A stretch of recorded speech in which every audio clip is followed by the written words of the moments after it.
बिस्मिल्लाहिर्रहमानिर्रहीम अस्सलामु अलैकुम। डियर स्टूडेंट्स, CS 101 का आज का जो हमारा सेशन है, इसके अंदर हम बात करेंगे लेक्चर नंबर 12, जो मॉड्यूल नंबर 12 है आपके हैंडआउट्स का।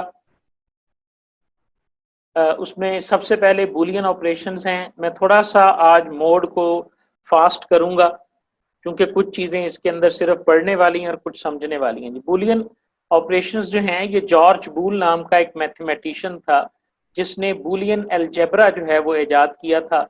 और बूलियन अलजेब्रा और बूलियन ऑपरेशंस जो हैं, ये बाइनरी डिजिट यानी 0 और 1 के ऊपर ये बेस करते हैं। इसके अंदर दो ही जो है ना वो वैल्यूज होती हैं। बिट 0 जिसे फॉल्स कहा जाता है और बिट 1 जो है इसे हम ट्रू कहते हैं। इन ट्रू फॉल्स की बुनियाद के ऊपर ही बूलियन ने कुछ ऑपरेशंस जो हैं उनको एनलिस्ट किया है, जिसमें से जो हमारे कोर्स में है उसमें एंड है, और है, एग्स और है, और हमारे पास नॉट ऑपरेशन है।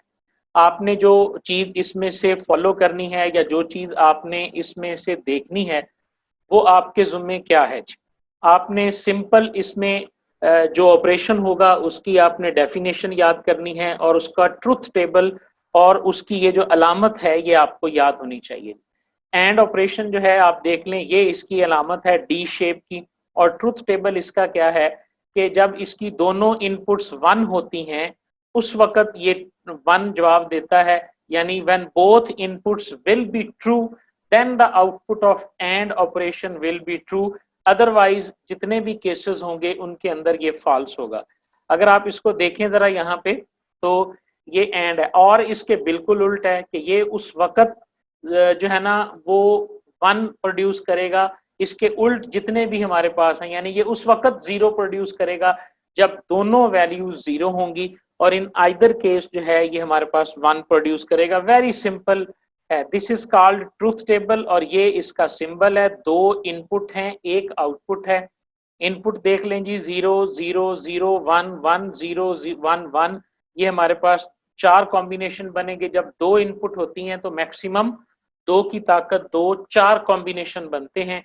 ये जो 4 कॉम्बिनेशन आपके सामने बने, एंड में आप देखें कि सिर्फ वो कॉम्बिनेशन 1 है जहां पर दोनों के अंदर 1 है। और इसके उल्ट देखें, आर में सिर्फ वो 0 है आउटपुट जहां पर दोनों 0 हैं, और बाकी तीनों केसेस के अंदर जो है वो और 1 को पेश करता है या 1 रिजल्ट या आउटपुट देता है। इसी तरह नेक्स्ट आपने देख लेने, ये आप अपने फ्यूचर कोर्सेज के अंदर इनको तफसील से पढ़ोगे। जब आप फिजिक्स का कोर्स पढ़ेंगे उस वक्त भी ये रिपीट होंगे, और जब DLD का कोर्स पढ़ेंगे, डिजिटल लॉजिक एंड डिज़ाइन का, उस वक्त भी ये ऑपरेशन आएंगे जी। उसके बाद दो जो नेक्स्ट ऑपरेशन है, एक एक्स और का ऑपरेशन है और एक नॉट का ऑपरेशन है।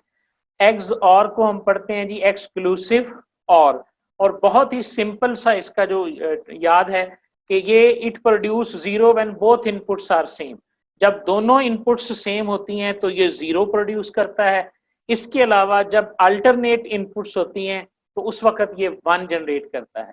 जो नॉट ऑपरेशन है, नॉट ऑपरेशन आपका सिर्फ और सिर्फ जो भी इनपुट इसे दी जाती है ये उसे रिवर्स कर देता है। यानी अगर आप 1 देंगे तो ये उसे 0 कर देगा, और अगर आप 0 देंगे तो ये उसे 1 कर देगा जी। डायग्राम के अंदर जो है ना, अब मैं क्या नाम लेके आपको पुकारूं यार, एक तो पता नहीं ये क्या करते हैं आप लोग। आईफोन साहब, जो डायग्राम के अंदर जो है ना वो आप देखें शक्ल का फर्क है। एंड जो होता है उसके लिए आप देखें सिंबल और है, और जो और है उसका सिंबल जो है वो और है। बाकी इनपुट बिल्कुल सेम है लेकिन आउटपुट जो है वो वेरी करती है इनकी। ठीक है ना जी। उसके बाद देखें जी, हमारे पास एक्सॉर का आ गया, नॉट का आ गया। इसी तरह एक्सॉर का सिंबल भी बनाया हुआ है और नॉट का सिंबल भी बनाया हुआ है।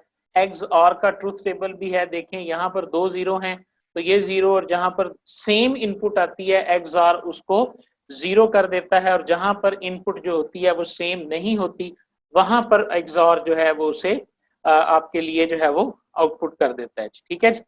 एक्सॉर के टेबल को और नॉट के टेबल को, ये this is called truth table. Paper में अगर क्वेश्चन आता है जी कि एक्सॉर को डिफाइन करें, तो आपने एक्सॉर को डिफाइन करना होगा और उसके साथ साथ फिर आपने उसका ट्रुथ टेबल जो है वो बनाकर दिखाना होगा, तब जाकर आपका जो है ना वो क्वेश्चन कंप्लीट होगा। और ट्रुथ टेबल बनाना बिल्कुल से ठीक है जी, 0 0 लिख देंगे और उसके बाद आप उसके आगे आउटपुट लिख दें जी।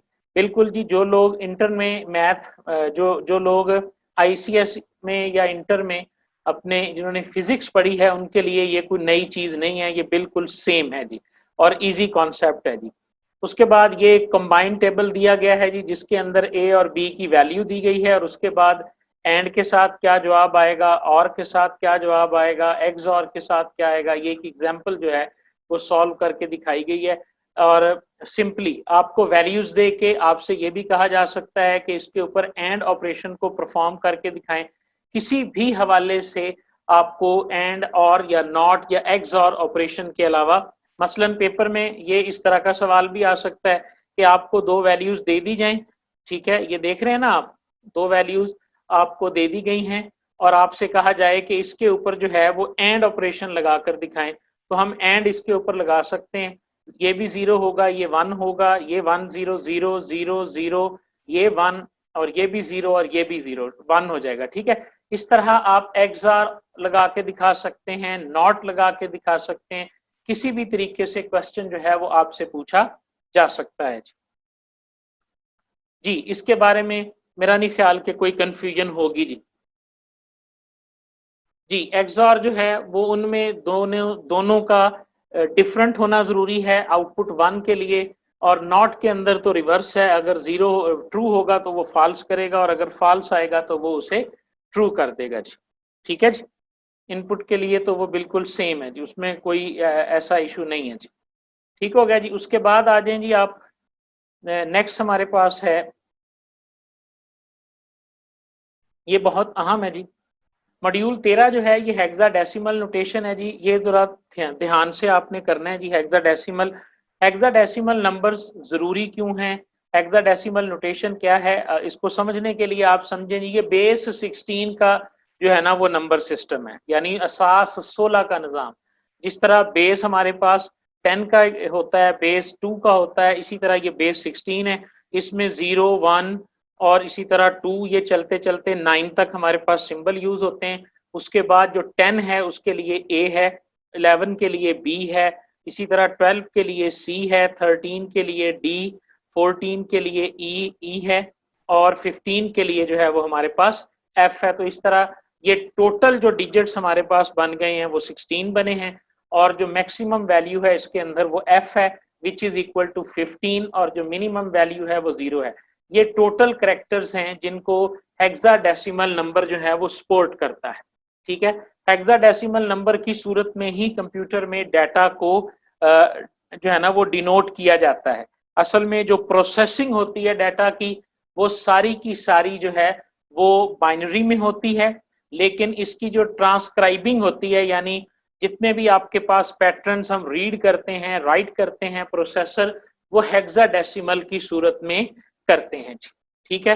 तो हेक्साडेसिमल में जाने की एक वजह यह भी है कि हेक्साडेसिमल नंबर सिस्टम को डायरेक्टली बाइनरी में तब्दील किया जा सकता है, ठीक है। अगर ये टेबल आप याद कर लें कि जो हेक्साडेसिमल का 0 है ये 4 0 के बराबर है नंबर 1, तो बिट पैटर्न इसका ये है, 0 से लेकर एफ तक का ये बिट पैटर्न है और ये सारे कोड इसके साथ जो है ना वो लिखे हुए हैं। अगर आप ये टेबल याद कर लेंगे तो इस टेबल को अब उसके बाद आप हेक्साडेसिमल को डायरेक्टली जो है वो बाइनरी में तब्दील कर सकते हैं जी। अच्छा, एक तरीका तो टेबल को याद करने का ये है कि आप इस टेबल को रट्टा लगा लें। दूसरा तरीका ये है कि आप उस नंबर को मैनुअली डिवीजन के मेथड के जरिए जो है वो तकसीम के जरिए आप चेंज कर सकते हैं बाइनरी में। जैसे ये ए आपके पास है तो आप इस ए को जो है वो चेंज कर सकते हैं, यानी ए जो होता है ये 10 होता है आपके पास, आप 10 को बीच में रखेंगे और 2 पे डिवाइड करके 2 5 ज़ा 10, ठीक है, और आपके पास 0 बचेगा। और इसी तरह आप 2 ज़ा हमारे पास 4 हो जाएगा और ये 1 बचेगा, और इसी तरह 2 1 ज़ा हो जाएगा और ये 0 बचेगा। तो आप देखें ये 1 0 1 0 के बराबर जो है ना वो हो जाएगा। आप इस तरह किसी भी नंबर को बाइनरी में करेंगे। अब आप 1 को करेंगे तो 1 का तो 1 होता है, लेकिन उसके साथ आपने लेफ्ट पे 3 जीरो जो है ना वो ऐड कर लेनी है। इसी तरह आप 6 को करेंगे तो 6 का आंसर आएगा 1 1 0, तो आपने ऑन लेफ्ट जो है वो एक बिट 0 की इसके अंदर ऐड कर लेनी है, ठीक है जी। तो इस तरह 7 तक जो है ये आपके पास 3-3 बिट के बनेंगे और उसके बाद जो है ये आपके पास 4 बिट का नंबर जो है वो जनरेट हो जाएगा जी, ठीक है जी। इस तरीके से आप इसको याद कर सकते हैं और इस तरीके से आप इनको जो है ना वो इस टेबल को ज़हन में रखें। अगर ये टेबल आपको याद हो गया तो उसके बाद हम डायरेक्टली हेक्साडेसिमल को बाइनरी में और बाइनरी को हेक्साडेसिमल में तब्दील कर सकते हैं जी। एक तरीका और है जी जिसकी फ़ाइज़ा ने निशानदही की है, वो मैं यहाँ पर एक्सप्लेन कर देता हूँ जी। वो तरीका भी बहुत आसान है, उसके ज़रिए भी आप इसे कर सकते हैं जी। जी, तीसरा तरीका जो आप इसको याद कर सकते हैं, वो तरीका हमारे पास ये होता है कि आप इनकी पोज़ीशन को याद कर लें। मसलन पहली पोज़ीशन 1 होती है, दूसरी पोज़ीशन 2 होती है, तीसरी 4 होती है और चौथी जो है ये 8 होती है। यानी पहली बिट जिस तरह डेसिमल सिस्टम में आपने पढ़ा था ना कि ये इकाई, ये दहाई, ये सैकड़ा और हज़ार होता है, तो बाइनरी नंबर सिस्टम के अंदर पहली पोज़ीशन को 1 कहते हैं, दूसरे की पोज़ीशन वैल्यू 2 होती है, तीसरी बिट की पोजीशन वैल्यू 8 होती है और 4 होती है और चौथी की वैल्यू जो है ना वो 8 होती है। और ये भी कोई अपने पास से नहीं है, ये 2 की ताकत 0 है, ये 2 की ताकत 1 है, ये 2 की ताकत 2 है और ये 2 की ताकत 3 है। अगर आप इस टेबल को याद कर लें और आपसे कोई कहता है जी कि 9 बनाएं, कि 9 का बाइनरी नंबर क्या होगा, तो वेरी सिंपल, आप ये देखें कि 8 और 1 को जमा करें तो 9 होता है, ठीक है। तो आप 8 के नीचे भी 1 लगा दें और 1 के नीचे भी 1 लगा दें, दोनों के नीचे 0 लगा दें, तो ये इक्वल टू 9 हो जाएगा जी। अब आप देखें कि ये इक्वल टू 9 हो जाएगा, ठीक है जी। इसी तरह आप देखें कोई आपसे कहता है जी कि 4 बनाएं जी, तो हम देख रहे हैं कि 4 तो इसमें मौजूद है, तो 4 को 1 कर दें और बाकी सारी जो बिट्स हैं इनको आप 0 कर दें, तो ये इक्वल टू 4 हो जाएगा, ठीक है। इस तरह भी आप इस टेबल को जो है वो मेमोराइज कर सकते हैं। अगर ये ट्रिक आप सीख लें तो फिर आपको ये टेबल याद करने की ज़रूरत नहीं होगी, आप डायरेक्टली इस टेबल को जो है ना वो समझ सकते हैं, ठीक है जी। तो एक तो आपने ये टेबल आपने समझ लिया जी। ये हेक्साडेसिमल सिस्टम है जी। हेक्साडेसिमल सिस्टम में हम 10, 11, 12 नहीं लिखते, उसकी जगह पर ए, बी, सी, ये हेक्साडेसिमल सिस्टम का बाकायदा हिस्सा है। अलीना, लगता है कि आपने मैथ जो है वो कभी भी नहीं पढ़ी, इस वजह से आपको ये आइडिया नहीं है। हेक्साडेसिमल बेस 16 नंबर सिस्टम होता है जी और बेस 16 नंबर सिस्टम के अंदर जो है वो 10, 11, 12, 13 को हम ए, बी, सी, डी, ई, एफ की सूरत में लिखते हैं। जब हम इसको मल्टीप्लाई वगैरह करते हैं तो वहां हम इसको चेंज कर लेते हैं, ठीक है जी। तो यहाँ तक बात की सबको समझ आ गई है जी। मुझे गो हेड दें ताकि मैं अब आपको नेक्स्ट करवाऊं कि डायरेक्टली हम इसे चेंज कैसे कर सकते हैं जी।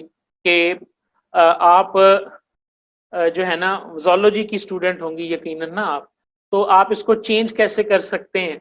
अब आप हमने क्योंकि नेक्स्ट हमने ये पढ़ना है कि हेक्साडेसिमल जो है उससे आपने बाइनरी में कैसे चेंज करना है और बाइनरी से जो है वो हमने हेक्साडेसिमल में किस तरह से चेंज करना है, ठीक है जी। तो हम नेक्स्ट मूव करते हैं जी और एग्जाम्पल देखते हैं जी। जी, उसके बाद आप देखें जी कि हेक्साडेसिमल हमारे पास क्या है जी। हेक्साडेसिमल नंबर की एक मिसाल है जी कि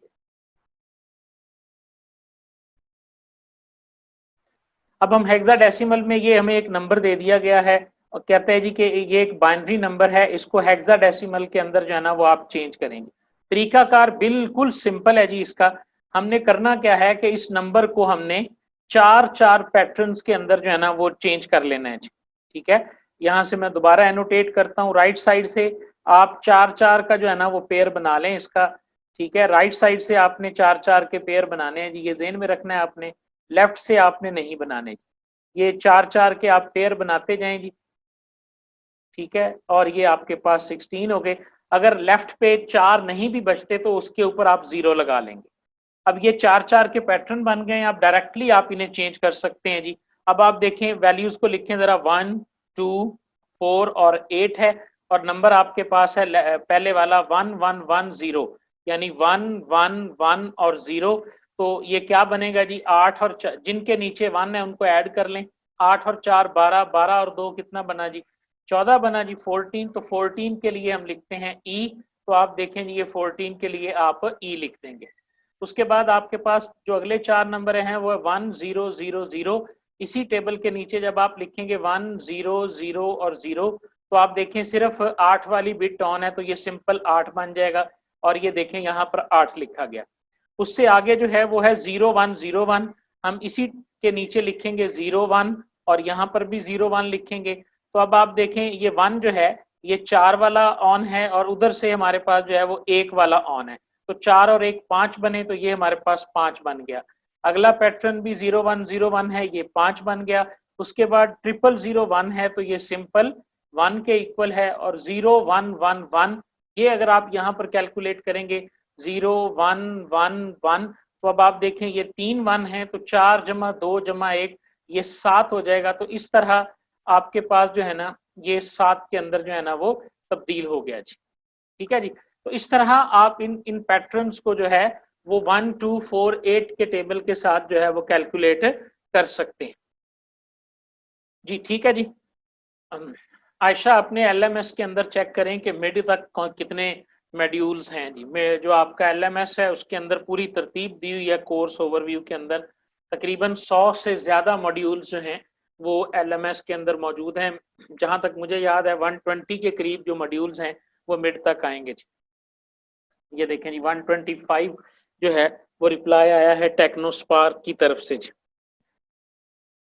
नेक्स्ट जी देखें, ये आपके पास हेक्साडेसिमल आपका कंप्लीट हो गया। ये क्वेश्चन इंपॉर्टेंट हैं जी। ये इस तरह के जो न्यूमेरिकल्स हैं, ये इस तरह के जो न्यूमेरिकल्स होते हैं ये आपको मिड में भी आएंगे और आपको इस तरह की असाइनमेंट्स भी आ सकती हैं जी। ठीक है जी। नेक्स्ट आ जाएं जी आप। ये हेक्साडेसिमल वाला हमारा खत्म हो गया। इसी तरह कोई भी नंबर आपको दिया जा सकता है और आप उसे चेंज कर सकते हैं हेक्साडेसिमल के अंदर। और इसी तरह कोई भी नंबर आपको दिया जा सकता है बाइनरी का, जिसे आपने चेंज करना होगा हेक्साडेसिमल के अंदर। ठीक है जी। कोई भी एग्जांपल आप यहाँ पर करके देख सकते हैं। मसलन मैं आपको कहता हूँ A01F जो है इसको अब आप बाइनरी में चेंज करें, तो हमें पता है कि A जो है वो 10 के बराबर होता है, तो 10 बनता है 1010। 0 जो है ये 0000 के बराबर होता है। 1 जो है ये 0001 के बराबर होता है।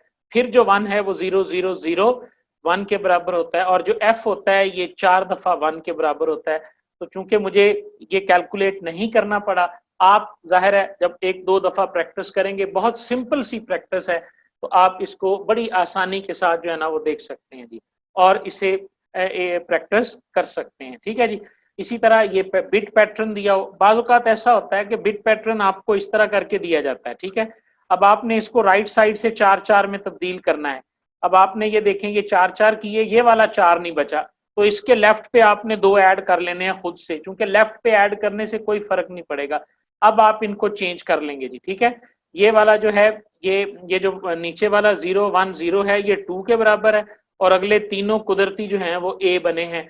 ये भी ए है और ये भी ए है और ये भी जो है वो ए है। तो इस तरह ये नंबर हमारे पास 2 ट्रिपल ए के बराबर बनेगा हेक्साडेसिमल के अंदर। ठीक है जी। मेरा ख्याल है काफी सारी एग्जांपल्स मैंने कर दी हैं, तो अब हम मूव करते हैं हमारे नेक्स्ट मॉड्यूल की तरफ जी। नेक्स्ट मॉड्यूल जो है ये हमारा मेमोरी के हवाले से है जी, कि कंप्यूटर के अंदर जो डाटा स्टोर किया जाता है वो 2 तरह से स्टोर किया जाता है। एक आर्जी तौर पर स्टोर किया जाता है और एक मुस्तकिल तौर पर स्टोर किया जाता है। आर्जी तौर पर जिस मेमोरी में डाटा स्टोर किया जाता है उसे रैम या रोम का नाम दिया जाता है, और इसे हम मेन मेमोरी कहते हैं। ठीक है। तो मेन मेमोरी के अंदर, ठीक है जी, मेन मेमोरी के अंदर हमारे पास जो पुर्जा यूज होता है, यहाँ पे जो सर्किट मेमोरी को बनाने के लिए यूज होता है, सिर्फ आपने उसका नाम याद करना है जी। उस सर्किट को फ्लिप फ्लॉप कहते हैं, और फ्लिप फ्लॉप जो है वो आपके सामने मौजूद है। फ्लिप फ्लॉप के अंदर हमारे पास ये नॉट का गेट भी यूज हो रहा है, ये एंड का गेट भी यूज हो रहा है, और का गेट भी यूज हो रहा है। इस तरह ये गेट यूज करके 2 इनपुट्स के साथ जो है वो एक फ्लिप फ्लॉप बनाया जाता है। फ्लिप फ्लॉप के बारे में अगर लिखा जाए, पेपर में सवाल आ जाए कि व्हाट इज फ्लिप फ्लॉप, तो आपने यही लिखना है कि फ्लिप फ्लॉप वो सर्किट है जो मेन मेमोरी बनाने के लिए इस्तेमाल होता है, और एक फ्लिप फ्लॉप जो है वो सिंगल बिट डाटा को स्टोर करने की सलाहियत रखता है। यानी एक फ्लिप फ्लॉप के अंदर या तो आप 0 स्टोर कर सकते हैं या आप 1 स्टोर कर सकते हैं। तो आपकी जो मेमोरी होती है वो इन्हीं फ्लिप फ्लॉप्स की मदद से ही बनी होती है और हजारों, लाखों, करोड़ों फ्लिप फ्लॉप्स जो हैं वो आपकी मेमोरी के अंदर मौजूद होते हैं जी। जी, हम इसको प्राइमरी मेमोरी भी कहते हैं। मज़ीद मैं इसकी तफ़सील आपको बताता हूँ। न कल जब हम शुरू करेंगे नेक्स्ट लेक्चर में तो मैं इसकी डिटेल आपको फिर से बता दूँगा। सिंपल है कि हमारे पास इस हवाले से भी मैं आपको बता देता हूँ जी। कंप्यूटर की जो मेमोरी होती है जी, उसको हम अगर थोड़ा-सा मज़ीद देखें तो ये प्राइमरी और सेकेंडरी मेमोरी के अंदर हम इसको डिवाइड करते हैं। जो प्राइमरी मेमोरी होती है, ये 2 रैम पर मुश्तमिल होती है, रैम और प्लस रोम के ऊपर। रैम जो होती है इसको हम मेन मेमोरी कहते हैं, मेन मेमोरी जो कि आरजी मेमोरी होती है, और रोम जो होती है ये मिकदार में बहुत कम होती है लेकिन इसके अंदर डाटा परमानेंटली जो है वो आप स्टोर करते हैं। सेकेंडरी मेमोरी के अंदर आपके पास हार्ड डिस्क आ जाती है और इसी तरह आपके पास इसके अंदर ये सीडी डीवीडी वाली जो होती है इसे हम ऑप्टिकल मेमोरी कहते हैं, ये वाली मेमोरी आ जाती है। इसके अंदर आपके पास ये जो यूएसबी डिस्क ड्राइव्स आप देख रहे हैं ये वाली मेमोरी आती है। इन तमाम के बारे में हम आगे पढ़ेंगे लेकिन एक एस्पेक्ट इसका ये भी है कि हम इन्हें प्राइमरी और सेकेंडरी मेमोरी के तौर पर भी हम इन्हें देख सकते हैं जी। जी, तो प्राइमरी मेमोरी में हमारे पास रैम और रोम आएगा, सेकेंडरी मेमोरी भी आगे हमारे पास आ जाएगी। मेमोरी की ऑर्गेनाइजेशन ये हम CS 101 पढ़ रहे हैं जी, बिल्कुल इंट्रोडक्टरी ये कोर्स है। इसके अंदर थोड़ा-थोड़ा सा चीज़ें आपको बताई जाएँगी। इन डिटेल जो कंप्यूटर साइंस के स्टूडेंट्स हैं, उन्होंने बहुत डिटेल में मेमोरी को पढ़ना है आगे जाके दूसरे सब्जेक्ट्स के अंदर, और जो नॉन कंप्यूटर के स्टूडेंट्स हैं जैसे ज़ूलॉजी वाले हैं, बिज़नेस वाले हैं, लेकिन उनका 101 है, तो उनके लिए बस इतनी इन्फॉर्मेशन ही उन्होंने इन हैंडआउट्स के अंदर या उनके लिए ज़रूरी है जी। मेमोरी की ऑर्गेनाइजेशन ये है जी कि इसके अंदर 8-8 बिट के यूनिट बनाए जाते हैं, जिसे बाइट कहा जाता है, और इन 8-8 बाइट्स को आप देखें कि हंड्रेड्स ऑफ सेल्स जो हैं उनके अंदर मेमोरी को अरेंज किया जाता है। एक 8 बिट का जो डाटा होता है उसकी तरतीब कुछ इस तरह से है कि उसके अंदर ये देखें, ये 8 बिट्स हैं, 1 2 3 4 5 6 7 8। इसके क्या नाम होते हैं ज़रा देख लें। जो एक आपकी मेमोरी एक बाइट होती है, यानी जो एक यूनिट होता है आपकी मेमोरी का, जिसके अंदर जाके आपका डाटा स्टोर होता है, उसकी जो राइट साइड होती है उसे हम लोअर ऑर्डर कहते हैं, लोअर एंड कहते हैं, और जो लेफ्ट साइड होती है उसे हम हाई ऑर्डर एंड कहते हैं। उसकी जो सबसे राइट वाली बिट होती है इसे लीस्ट सिग्निफिकेंट बिट कहा जाता है, और जो बिल्कुल लेफ्ट वाली बिट होती है इसे हम मोस्ट सिग्निफिकेंट बिट का नाम देते हैं। ये छोटा सा स्ट्रक्चर और ये छोटी छोटी डेफिनेशंस हैं जो आपके जहन में होनी चाहिए कि जी लोअर ऑर्डर एंड कौन सा होता है किसी भी बाइट के अंदर। जो उसकी राइट वाला पोर्शन होता है, राइट मोस्ट जो होती हैं बिट्स, वो लोअर ऑर्डर एंड कहलाती हैं, और जो लेफ्ट मोस्ट पे बिट्स होती हैं वो उसकी right order high order and कहलाती हैं। और जो राइटेस्ट बिट जो होती है किसी भी बाइट के अंदर उसे हम लीस्ट सिग्निफिकेंट बिट कहते हैं, और जो लेफ्टेस्ट बिट होती है वो हमारे पास मोस्ट सिग्निफिकेंट बिट होती है। उसके बाद आप देखें जी कि हर मेमोरी एड्रेस जितने भी सेल होंगे एक मेमोरी में, अगर उसमें करोड़ों और अरबों सेल भी हैं तो हर सेल का एक इंडिविजुअल यूनिक नेम दिया जाता है जिसे मेमोरी एड्रेस कहा जाता है। यानी आपकी रैम अगर 4 जीबी की है तो 4 जीबी को अगर आप कन्वर्ट करें तो 4 को आप मल्टीप्लाई करें 1024 से तो ये एमबी बनेंगे, फिर 1024 से मल्टीप्लाई करेंगे तो ये केबी बनेंगे, फिर जाके 1024 से मल्टीप्लाई करेंगे तो फिर जाके ये बाइट्स बनेगी। यानी इतनी बाइट्स जो हैं वो 4 जीबी मेमोरी के अंदर मौजूद होती हैं। आप इसको कैलकुलेट कर सकते हैं। इतनी बाइट्स भी अगर किसी की मेमोरी है, रैम है, तो उसके लिए भी हर मेमोरी का अलहदा से एड्रेस होगा। ये बड़ी खूबसूरत डायग्राम बना के दिखाई गई है कि ये सारे सेल्स हैं जैसे ड्रायर है, और हर सेल का अपना अपना नाम दिया गया है कि ये तमाम के एड्रेसेस जो है ना वो मौजूद होते हैं। ठीक है जी। तो ये जो मेमोरी है ये हमारे पास रैम कहलाती है। रैम किस तरह काम करती है और किस तरह से ये हम इसके अंदर हमारे पास मजीद वैल्यूज हम ऐड कर सकते हैं, ये इंशाल्लाह अज़ीज़ हम जो है वो हमारा जो नेक्स्ट सेशन होगा उसके अंदर जो है ना वो हम डिस्कस करेंगे। क्योंकि आज का जो हमारा जूम सेशन है 40 मिनट का था और उसका टाइम जो है वो खत्म होने वाला है जी। ठीक है जी, थैंक यू वेरी मच जी। डिस्क्रिप्शन के अंदर